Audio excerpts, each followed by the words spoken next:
Bonjour tout le monde, bienvenue à cette nouvelle vidéo de TEW 2016 édition WCW 1992. On termine notre mois de mars avec Clash of the Champions ce soir. Je pense qu'il est peut-être un de nos pay-per-views les mieux bâtis. Là, je vous le dis, il va y avoir mucho surprise, mucho moment marquant. En tout cas, on va essayer d'en faire dans ce show-là. Ça va être jam-pack pour Clash of the Champions. Ça va probablement être un pay-per-view qui va paver le chemin à plusieurs mois, rivalité, autres éléments qui vont s'ajouter. Voilà, on peut regarder l'état de nos storylines que j'avais faites au début du mois. J'en avais fait une avec Sasuke et Chris Benoit qui était à D+. C'est pas grand chose. La rivalité Marty Jannetty, Kevin Sullivan qui dure depuis quand même un certain temps est à B-, ce qui est quand même très très bien. Cactus Jack, Scott Hall est à B. Les Jet Sets est à C+. La rivalité avec Vader et Pillman est à A, sans surprise, définitivement notre meilleure rivalité. La rivalité Rick Rude et Stan Hansen est à A aussi. Les Steiners contre Flair qui est un petit peu décevant, malgré qu'on a eu une excellente promo là, lors du dernier show avec un A, est à C+. Et Sting contre Mike Awesome est à B-, mais devrait être bien plus que ça, regardez-moi ça. Là, on a eu un A+, puis un B+, lors de la dernière semaine. Donc, on se prépare pour Clash of the Champions. Ben oui, on a Kobashi qui est pas là ce soir. Puis Sgt. Buddy Parker qui travaille ailleurs. On va y aller avec Turner Premier. Et incident avec Sting. Oh, Sting a éliminé le mood backstage en faisant des dessins drôles de ses collègues. Ben merci Sting. Il est tellement fin. Tellement fin. Tiens, on va essayer. Moi, je vais au hasard. Tiens, mettons Ricky Morton. Un bon petit vétéran, ça, de bien pouvoir être ami avec quelqu'un. Hardbar. Non. OK. Donc, je book Clash of the Champions. Après ça, ben, on va regarder les résultats. On va peut-être se signer un lutteur pour notre développement aussi.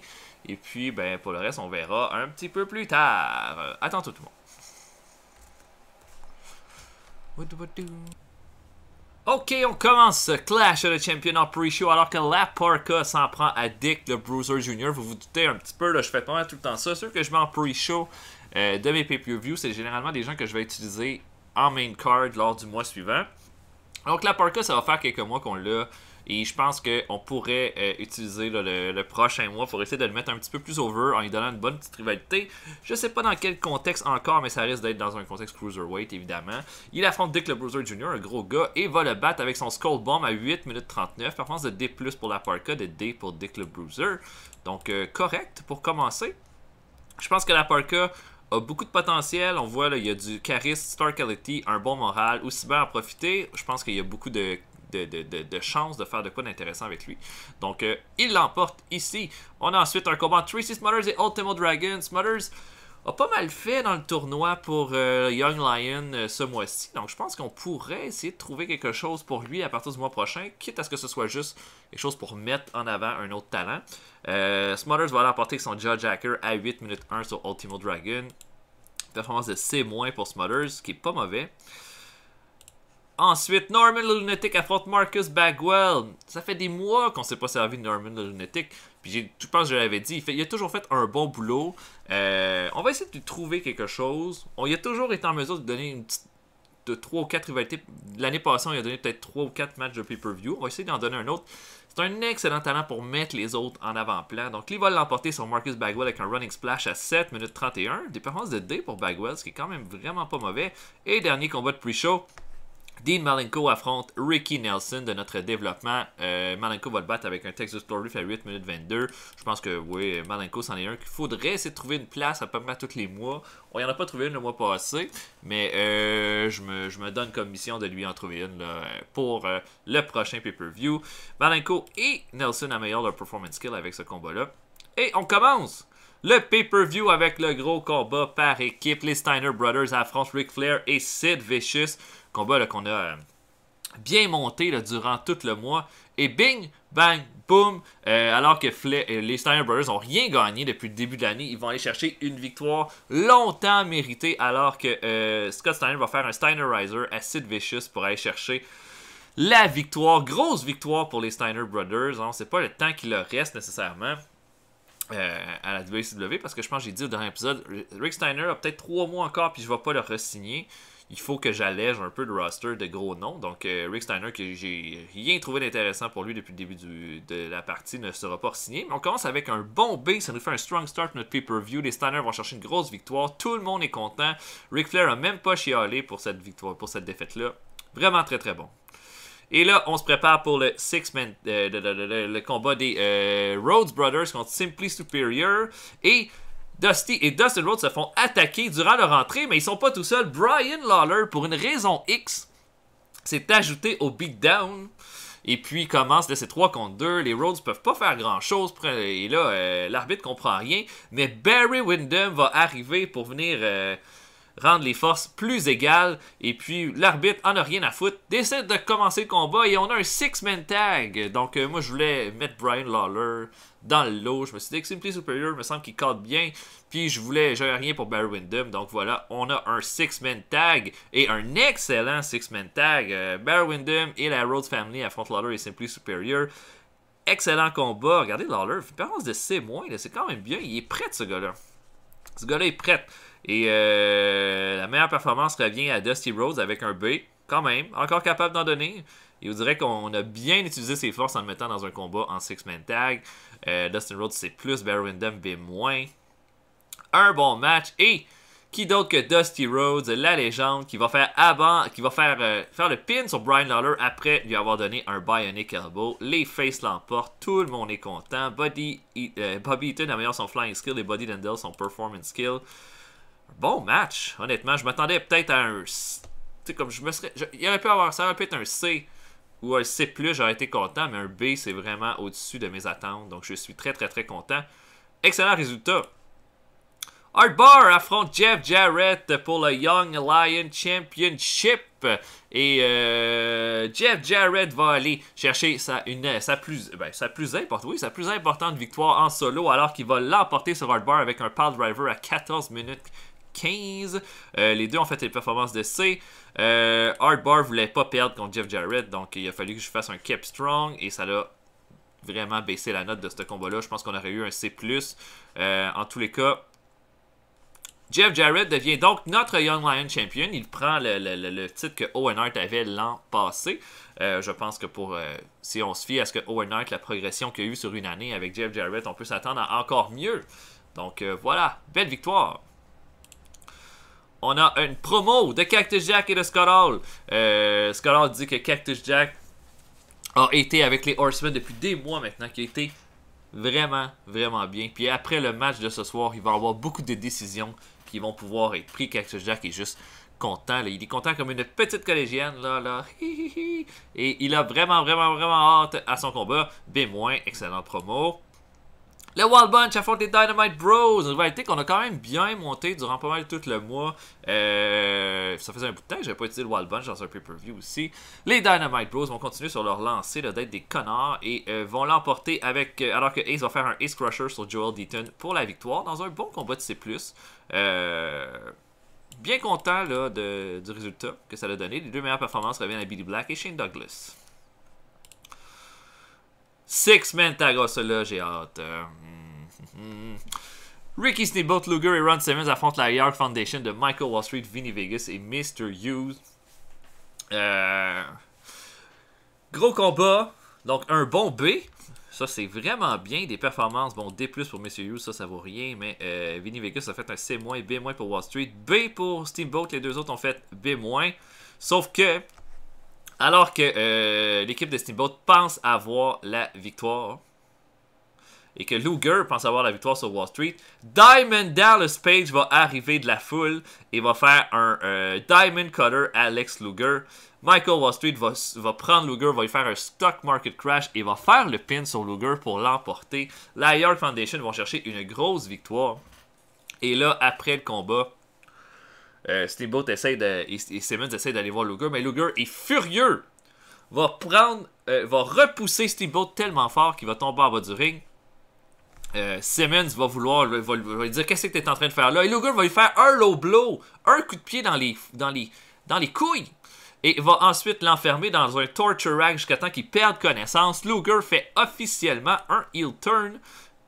après 16 segments et ce fut un succès complet. Je pense que Luger en heel, ça va donner une autre dynamique bien intéressante. Puis après le pay-per-view, on va regarder ça, mais je me suis rendu compte et tout qu'on a beaucoup trop de face dans le bas de la carte. Il faut aller chercher d'autres heals, donc il va falloir probablement planifier d'autres turns et tout à partir du mois prochain. Donc Lex Luger devient heel et là il y a beaucoup de possibilités de rivalité. Simmons, Steamboat, qu'est-ce qu'on va faire, blablabla. Donc voilà, un bon B. Sting affronte Mike Awesome. Bon combat. Préférence de C pour Awesome, ça veut dire qu'il est quand même pas loin d'être loin. Mike Awesome va être vraiment là, monstrueux durant tout le combat. Sting va quand même faire un comeback, sauf que Awesome va le remettre au sol. Va lui faire un Awesome Bomb et au lieu de faire le pin, va décider de l'étrangler. L'étrangler au point où est-ce qu'on va disqualifier Mike Awesome et que c'est Sting qui va l'emporter par disqualification. Mike Awesome en a rien à foutre, va prendre Sting après le combat et va lui faire un Awesome Bomb jusqu'à l'extérieur du ring. Et là, tout le monde va regarder son souffle. Mike Awesome vient de détruire Sting. Et voilà, ça se termine là-dessus. Arn Anderson fait une promo ensuite en disant que... il y en a vu des jeunes passer à la WCW depuis qu'il est là. Des gens qui veulent aller au top, montrer que c'est les meilleurs. Puis on dirait qu'il y en a qui veulent... Ils pensent que Arn Anderson, c'est la meilleure façon de tester qu'ils sont rendus au top. Puis qu'est-ce qui arrive tout le temps? Ils sont pas assez prêts. Pourquoi? Parce que personne n'est prêt à Arn Anderson. Et ce soir, Eddie Guerrero, tu penses que je suis... une marche pour laquelle que tu vas monter au sommet. Non, je suis plus une barrière qui va faire te ramener au trou que tu mérites. Un bon B pour cette promo-là. J'aurais aimé ça un A, cependant. Marty Jannetty affronte Kevin Sullivan. Un combat, là, rivalité qu'on a depuis 2 mois, Jannetty puis les Faces of Fear. Alors que le Crazy, le combat, l'arbitre est au sol, le Crazy Man s'en vient pour intervenir. Un homme arrive de la foule et fait un super kick au Crazy Man. Et là, tout le monde est en délire parce qu'on comprend que cet homme, c'est Shawn Michaels qui est arrivé de la foule. Tout le monde capote. Kevin Sullivan a l'air complètement dépassé. Jannetty va faire un Rocker Dropper pour la victoire. Et quelle victoire! Est-ce que ça veut dire que les Rockers sont officiellement réunis? Tendance de C pour les deux hommes. Ça donne quand même un B- parce qu'il y a beaucoup de plus. Et après le combat... Shawn Michaels rentre dans le ring. Jannetty lui propose de lui serrer la main. Et boom! Super kick au visage de Marty Jannetty. La foule est complètement... Qu'est-ce qui se passe? Et Shawn Michaels donc étampe Marty Jannetty et quitte le ring comme s'il voulait dire ça se passera pas comme à la WWF, mon ami. Et s'en va du ring. Donc Shawn Michaels, tout un impact à ses départs à la WCW. Les Pain Doctors affrontent Cactus Jack et Scott Hall. Comme je m'y attendais, un bon combat de B. Un bon brawl. Meilleure performance revient à Steve Williams et Spivey qui ont fait un B- chacun. C+ pour Hall et C pour Cactus Jack. Malheureusement, là, à cause d'une mauvaise communication, alors que l'arbitre va être au sol, Cactus Jack va devoir donner un chair shot alors que Scott Hall va tenir Steve Williams. Williams va se tasser. Scott Hall va recevoir le chair shot. Spivey va envoyer Cactus Jack en bas du ring. Et Steve Williams n'aura qu'à faire un Dr. Bomb à Scott Hall pour aller chercher une importante victoire. Et là, les Pain Doctors sont bien contents. Mais après le combat, Scott Hall, Cactus Jack veut aller voir l'état de Scott Hall. Scott Hall le repousse. Et là, Cactus Jack dit veut avoir... il le suit. Scott Hall... ils vont se rendre jusqu'en coulisses. Scott Hall va dire... Tu seras jamais un Horseman. T'as pas ce qu'il faut pour être un Horseman. Fous le camp d'ici. Tu vaux rien. Et on va y aller là-dessus avec un B+ pour ce segment-là. Excellent B+. Et Cactus Jack va donc devenir un face également. Parce qu'il va être vraiment déçu. Et tout le monde va être de son côté. Bon là, vous vous dites, je manque de heal, je viens de faire un face turn. Mais je pense que c'était nécessaire là, pour Cactus Jack. Ça fait comme 3 mois qu'on prépare ce face turn-là. Donc voilà. Ensuite, Eddie Guerrero affronte Arn Anderson dans un excellent combat, dans un bon combat de B. Bon, la gimmick de Eddie Guerrero est stale, il va falloir regarder ça, mais une performance de A pour Anderson. C'est pas vilain, mais bon, j'ai fait un combat régulier, j'ai pas fait un style de show, whatever, pour ce combat-là. Guerrero va vraiment tout donner, il va passer proche de le gagner à quelques occasions, sauf que Anderson va l'accueillir avec un Spinning Spinebuster à 15 minutes 8 pour aller chercher une grosse victoire pour Anderson. Donc, un B pour ce combat-là. Chris Benoit affronte le Great Suzuki. Et j'ai fait un combat de 15 minutes 53. J'aurais peut-être pas dû parce que Suzuki est fatigué à la fin. Donc peut-être que c'était un petit peu trop tôt. J'ai fait un style de show. Puis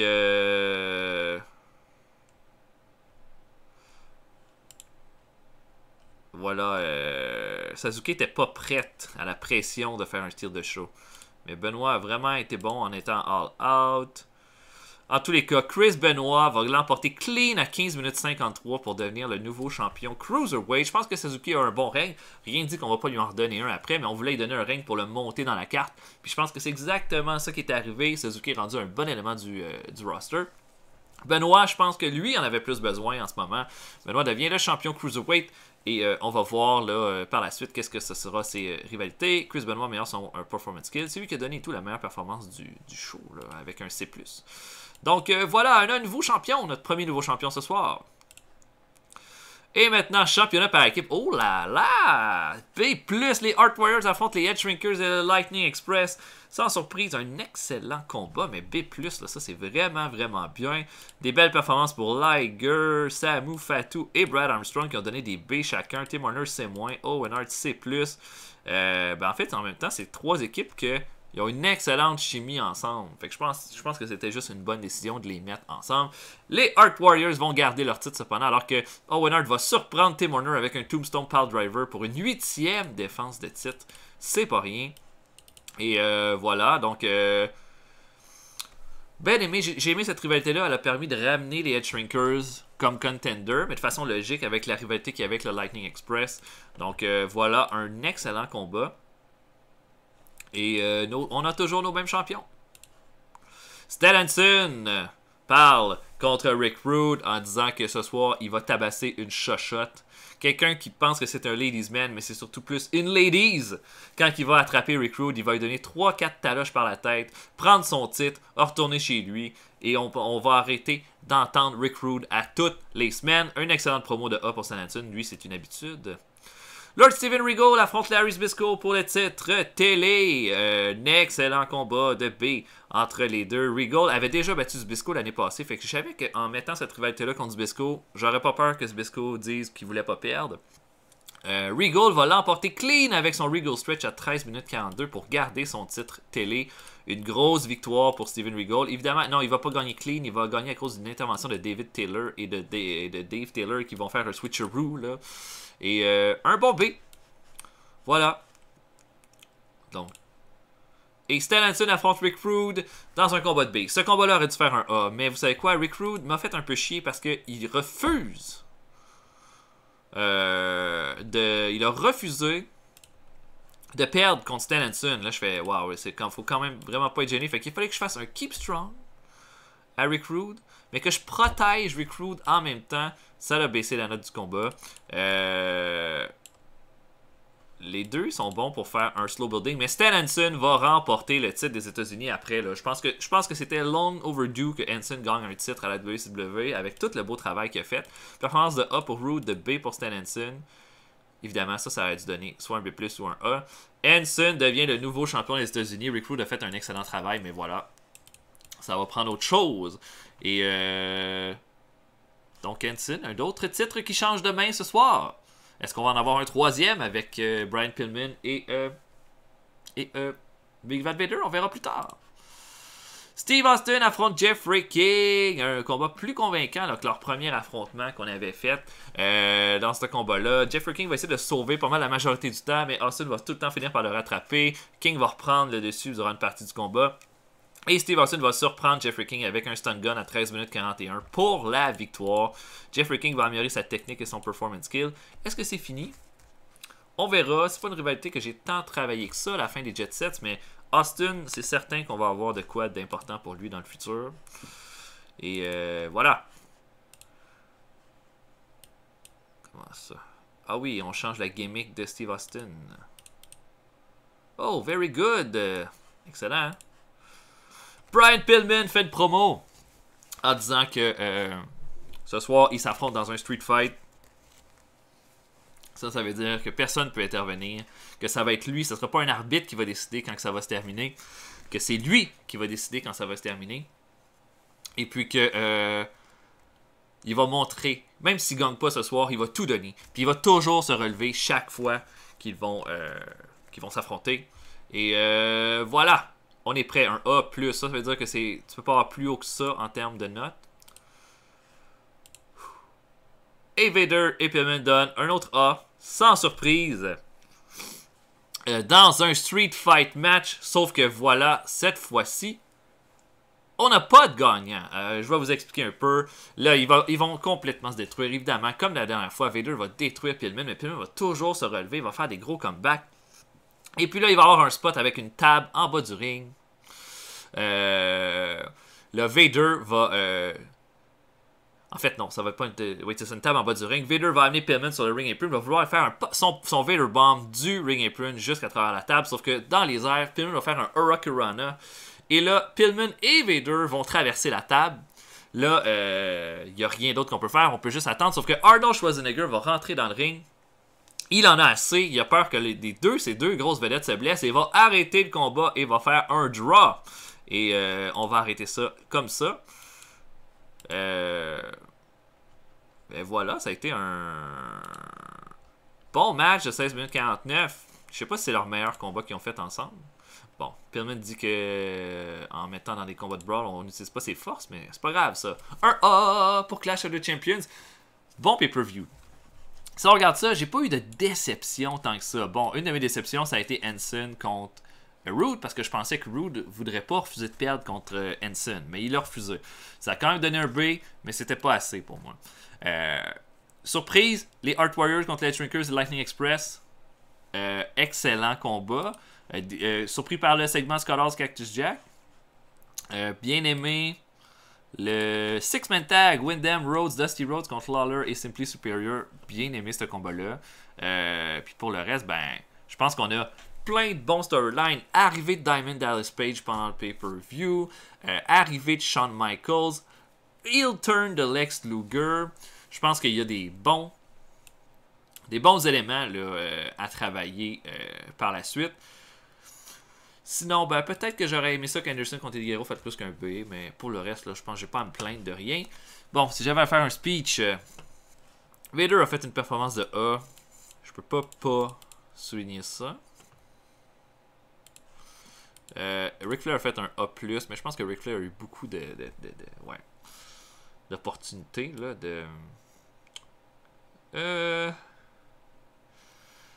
Ben, Dusty Rhodes a fait une belle performance de B. Belle petite performance que je m'attendais pas du tout. Puis, tiens.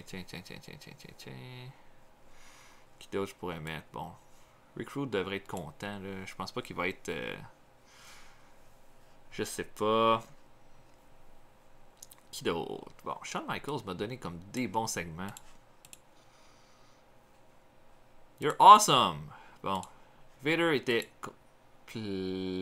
c'est plein. Dusty Rhodes est content. Shawn Michaels est content. Bon. Donc là, on va regarder quel lutteur on pourrait amener de face à heel.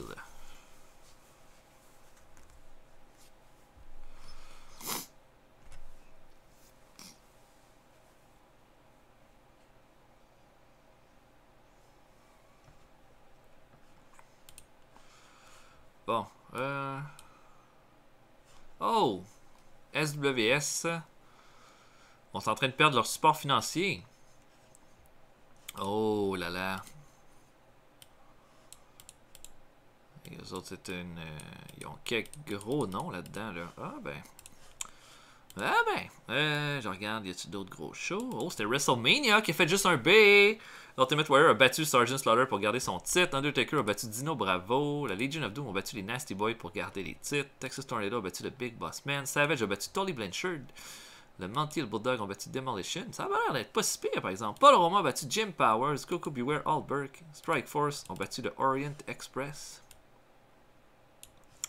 Et Nails a battu Bushwhacker Luke en opener. Miam miam. Ok. Oh, ils ont signé Henry Godwin aussi. Ah, ouais. Donc, on a fait un meilleur show que WrestleMania. In your face. Oh, le pipi pourrait fermer. J'espère. C'est ça que je voulais, puis je savais pas comment le fermer. Bon. L'opinion de Scott Steiner qui dit que Chris Benoit ne connecte pas avec les fans, c'est une perte de temps. C'est raide, ça. Shawn Michaels dit que Brad Armstrong ne connecte pas avec les fans, c'est une perte de temps. C'est méchant, ça. Big Van Vader dit que Tracy Smothers est bon dans le ring. On devrait lui donner un push. Ben, on va essayer ça. Point 33 pour Clash of the Champions. Point 33. Je pense pas que c'est une grosse note. Oh, Paul Heyman demande une augmentation de salaire. Une augmentation de 5000 $. C'est beaucoup. On va juste donner une augmentation de 4000.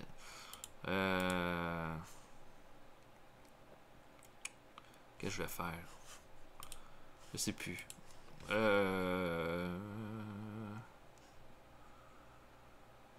Ah oui, les pay-per-view.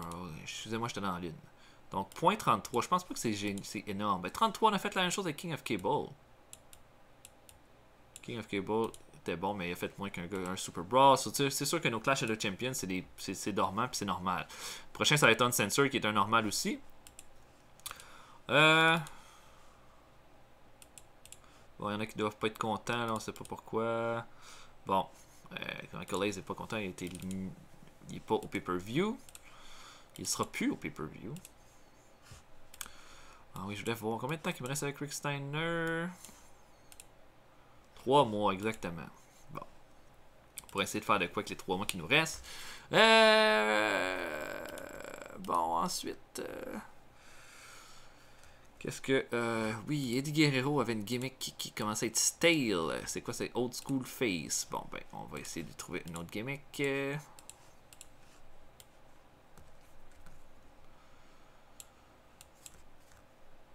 Endler.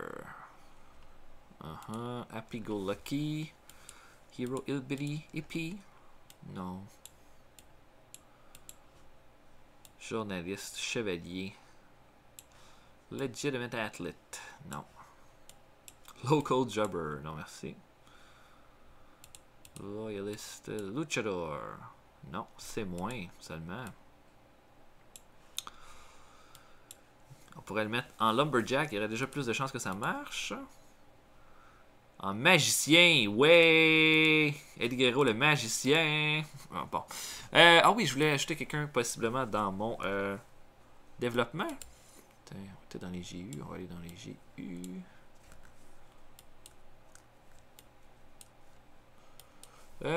Grand Amada. Pour être tentant, lui, il irait directement dans notre roster principal, il irait pas en développement. Cheeky Stratus, blah. Goro Tsunumi, non. Ça c'est le Maestro. Oh, pourrait être un bon petit heel, ça, 19 ans, tout jeune. Je le garde en tête, lui. Gordon Gecko. Ouh, Kane. Oh, oh, oh. Disco Inferno. Oh, mon Dieu, ils sont tous tentants. Thrasher. Glenn Osborne. Gino Caruso, lui, il était à la ECW. Le Giant Warrior. Lui, il est quand même assez populaire. George Takano. George South, lui, on l'a déjà. George Hine, TNU.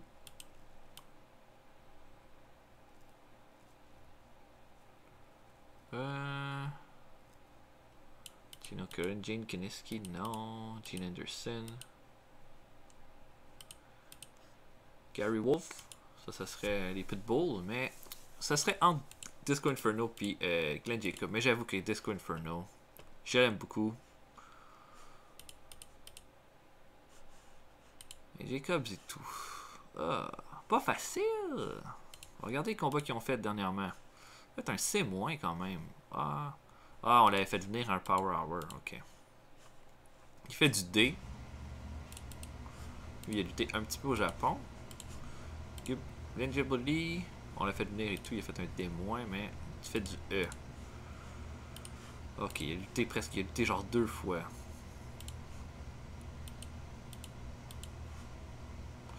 C'est sûr qu'on va avoir plein de gros monstres qui s'en viennent et tout. Je sais pas si Glenn Jacob, ça va bien à donner. On y va. 3 ans. Oh, on va ajouter Kane à notre roster. C'est excitant. Donc, j'espère que vous avez appris. Ah oui, c'est vrai. On voulait regarder un peu qu'est-ce qu'on a comme On a beaucoup de face. Ah, il faudrait que je fasse un auto-push aussi. Tiens. On va ce qui va changer là. Oh, on a plus de main eventer. Il y en a-tu? Liger est devenu un upper mid-carder. C'est pas mal tout. Les autres, ça n'a pas trop changé. Flame mid-carder. Opener. Oh, une coupe qui sont devenus Enhancement Talent. George Hines devient un Enhancement Talent. Mais ça va demeure un Enhancement Talent. Bon, Hines a baissé. Les autres sont restés au même stade pas mal. Ok, là, c'est ça. J'ai des heals ici, mais c'est pas des heals avec beaucoup de potentiel, tu sais.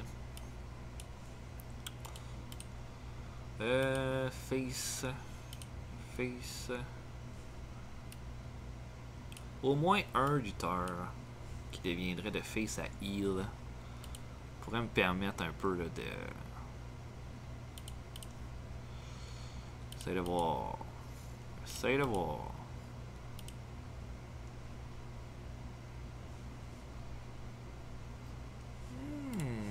S'il y en a un qui tourne en rond, là, ça va bien Terry Taylor depuis un bout de temps. On va y préparer un turn. Je sais pas comment on va le faire, mais voilà. Bon, j'espère que vous avez apprécié Clash of the Champions. Bien aimé pour ma part le résultat du pay-per-view. On va se... Oh, 800 000 de profit le dernier mois. C'est plus qu'on avait fait juste 300 000 avant. Fait que ça va bien, c'est un de nos meilleurs mois depuis 3 mois. J'espère que vous avez apprécié. Likez la vidéo si vous avez aimé. Laissez des commentaires. Pour le reste, on va se voir pour un prochain épisode bientôt tout le monde. Salut tout le monde, à la prochaine.